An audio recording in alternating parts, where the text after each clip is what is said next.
मित्रांनो नमस्कार. आजच्या व्हिडिओमध्ये आपण सामान्य ज्ञान किंवा जनरल नॉलेजचे एकूण 20 महत्त्वाचे प्रश्न अभ्यासणार आहोत. म्हणून व्हिडिओ शेवटपर्यंत बघा. आमच्या चॅनलवरती नियमितपणे अभ्यासपूर्ण व्हिडिओ अपलोड केले जातात, म्हणून चॅनलला सबस्क्राईब करून बेल बटन ऑन करून घ्या. व्हिडिओला कृपया एक लाईक करून शेअर देखील करा. आपल्याला किती प्रश्नांची उत्तरे देता आली ते कॉमेंट्समध्ये नक्की सांगा. चला तर आजचा आपला अभ्यासपूर्ण व्हिडिओ सुरू करूया. प्रश्न क्रमांक 1. हिंदू हृदय सम्राट बाळासाहेब ठाकरे समृद्धी महामार्गाची एकूण लांबी किती आहे? आपले पर्याय आहेत: ए 703 किमी, बी 700 किमी, सी 750 किमी, डी 701 किमी.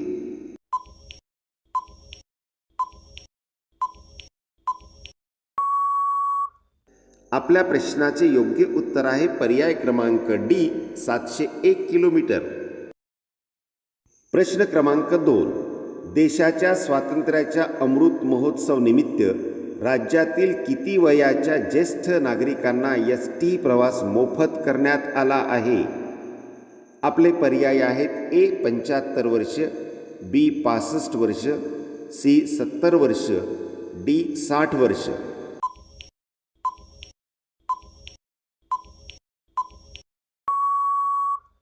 आपल्या प्रश्नाचे योग्य उत्तर आहे पर्याय क्रमांक ए 75 वर्ष. 75 वर्ष वयावरील नागरिकांना एस.टी प्रवास मोफत करण्यात आला आहे. प्रश्न 3. महाराष्ट्र सरकारने राज्यातील महिलांना बस प्रवासात किती टक्के सूट दिली आहे? आपले पर्याय आहेत: ए 45%, बी 50%, सी 60%, डी 65%.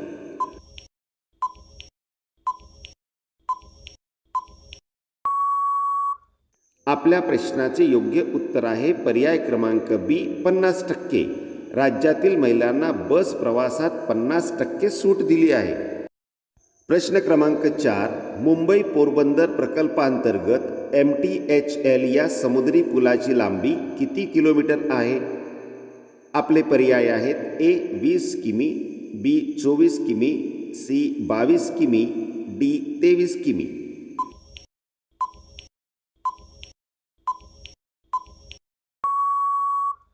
आपल्या प्रश्नाचे योग्य उत्तर आहे पर्याय क्रमांक सी 22 किमी.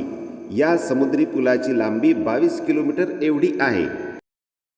प्रश्न क्रमांक 5. राज्यातील कोणत्या ठिकाणच्या विमानतळाला लोकनेते दी.बा. पाटील यांचे नाव दिले आहे? आपले पर्याय आहेत: ए पुणे, बी नांदेड, सी नवी मुंबई, डी ठाणे.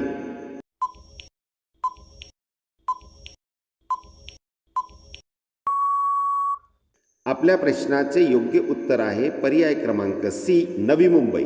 नवी मुंबई या ठिकाणच्या विमानतळाला लोकनेते दी.बा. पाटील यांचे नाव दिले आहे. प्रश्न क्रमांक 6. महाराष्ट्र सरकारच्या वतीने रशियातील मॉस्को शहरात कोणाच्या पुतळ्याचे अनावरण करण्यात आले आहे? आपले पर्याय आहेत: ए अण्णाभाऊ साठे, बी शाहू महाराज, सी सयाजी गायकवाड, डी महात्मा फुले.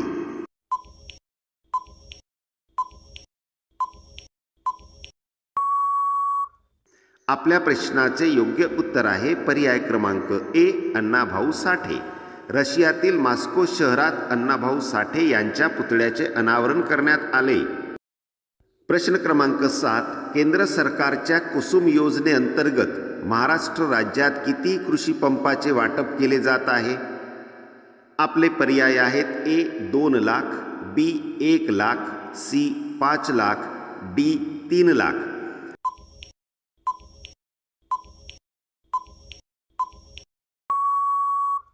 आपल्या प्रश्नाचे योग्य उत्तर आहे पर्याय क्रमांक बी 1 लाख. कुसुम योजनेअंतर्गत महाराष्ट्रात 1 लाख कृषी पंपाचे वाटप केले जात आहे.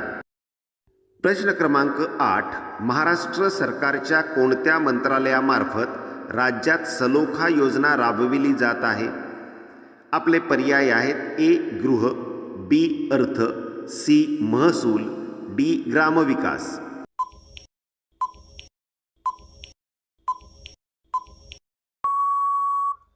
आपल्या प्रश्नाचे योग्य उत्तर आहे पर्याय क्रमांक सी महसूल.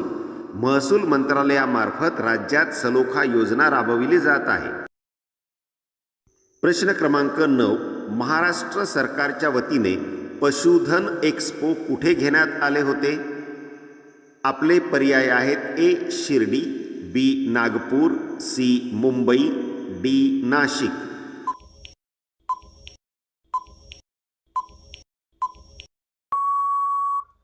आपल्या प्रश्नाचे योग्य उत्तर आहे पर्याय क्रमांक ए शिर्डी. महाराष्ट्र सरकारच्या वतीने पशुधन एक्स्पो शिर्डी येथे घेण्यात आले होते. प्रश्न क्रमांक 10. महाराष्ट्र सरकारच्या वतीने 2022चा महाराष्ट्र भूषण पुरस्कार कोणाला दिला आहे? आपले पर्याय आहेत ए नाना पाटेकर, बी अप्पासाहेब धर्माधिकारी, सी अशोक सराफ, डी मकरंद अनासपुरे.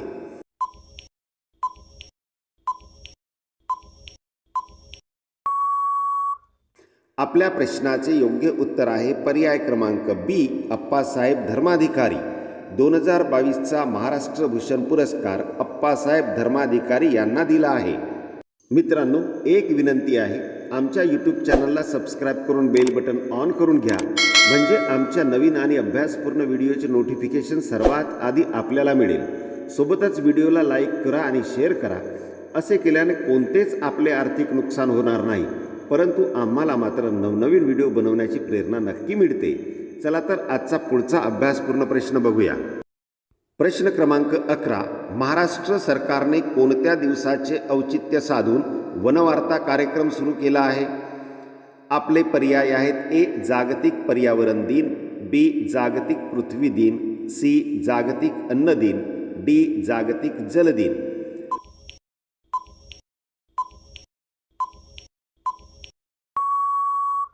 आपल्या प्रश्नाचे योग्य उत्तर आहे पर्याय क्रमांक ए जागतिक पर्यावरण दिन.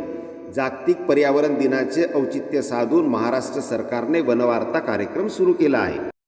प्रश्न क्रमांक 12.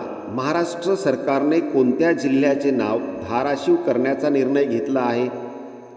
आपले पर्याय आहेत ए हिंगोली, बी बुलढाणा, सी अमरावती, डी उस्मानाबाद.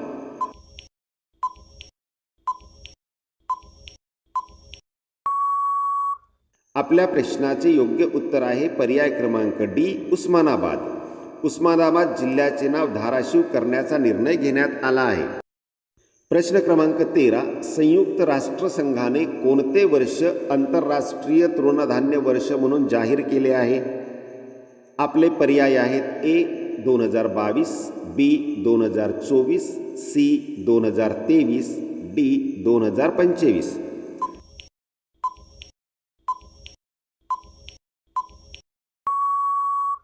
आपल्या प्रश्नाचे योग्य उत्तर आहे पर्याय क्रमांक सी 2023. 2023 हे वर्ष आंतरराष्ट्रीय तृणधान्य वर्ष म्हणून जाहीर करण्यात आले आहे. प्रश्न क्रमांक 14. महाराष्ट्र सरकारने महात्मा फुले जन आरोग्य योजनेत विमा संरक्षणात 1.5 लाखावरून किती वाढ केली आहे? आपले पर्याय आहेत ए 5 लाख, बी 6 लाख, सी 4 लाख, डी 3 लाख.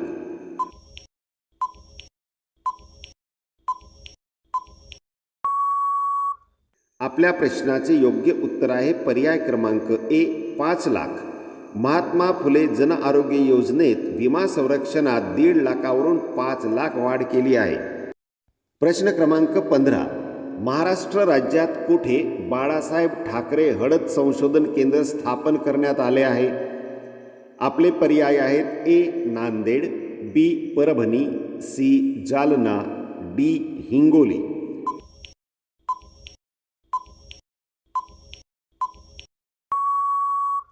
आपल्या प्रश्नाचे योग्य उत्तर आहे पर्याय क्रमांक डी हिंगोली. बाळासाहेब ठाकरे हळद संशोधन केंद्र हिंगोली येथे स्थापन करण्यात आले आहे. प्रश्न क्रमांक 16. महाराष्ट्र राज्यातील पांदन शेतरस्ते योजनेला कोणते नाव देण्यात आले आहे?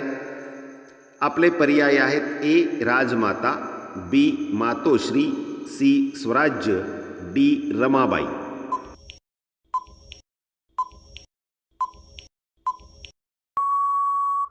आपल्या प्रश्नाचे योग्य उत्तर आहे पर्याय क्रमांक बी मातोश्री. पांदन शेतरस्ते योजनेला मातोश्री नाव देण्यात आले आहे. प्रश्न क्रमांक 17. महाराष्ट्र राज्यातील पहिला गोबर्धन प्रकल्प कोणत्या जिल्ह्यात स्थापन करण्यात आला आहे? आपले पर्याय आहेत ए जालना, बी नाशिक, सी पुणे, डी हिंगोली.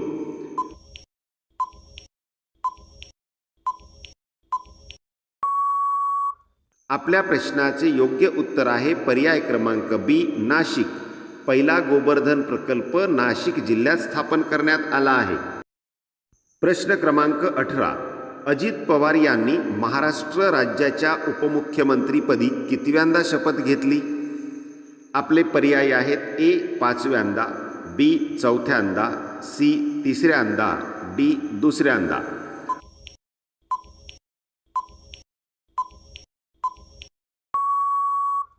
आपल्या प्रश्नाचे योग्य उत्तर आहे पर्याय क्रमांक ए 5व्यांदा.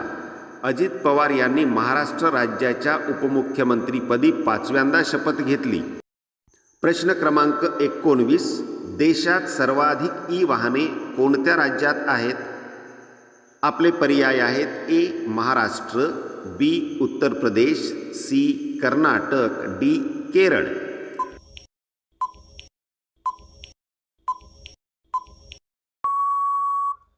आपल्या प्रश्नाचे योग्य उत्तर आहे पर्याय क्रमांक ए महाराष्ट्र.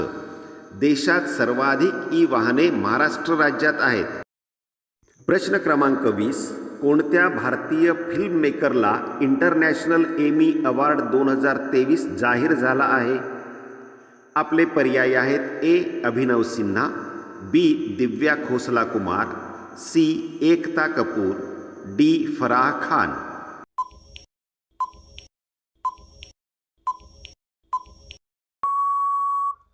आपल्या प्रश्नाचे योग्य उत्तर आहे पर्याय क्रमांक सी एकता कपूर. एकता कपूरला इंटरनॅशनल एमी अवॉर्ड 2023 जाहीर झाला आहे. मित्रांनो, आपल्याला किती प्रश्नांची उत्तरे देता आली ते प्लीज कमेंट्समध्ये सांगा. व्हिडिओ आवडला असेल तर लाईक आणि शेअर करून चॅनलला सबस्क्राईब करा. व्हिडिओ शेवटपर्यंत बघितल्याबद्दल आपले खूप खूप धन्यवाद.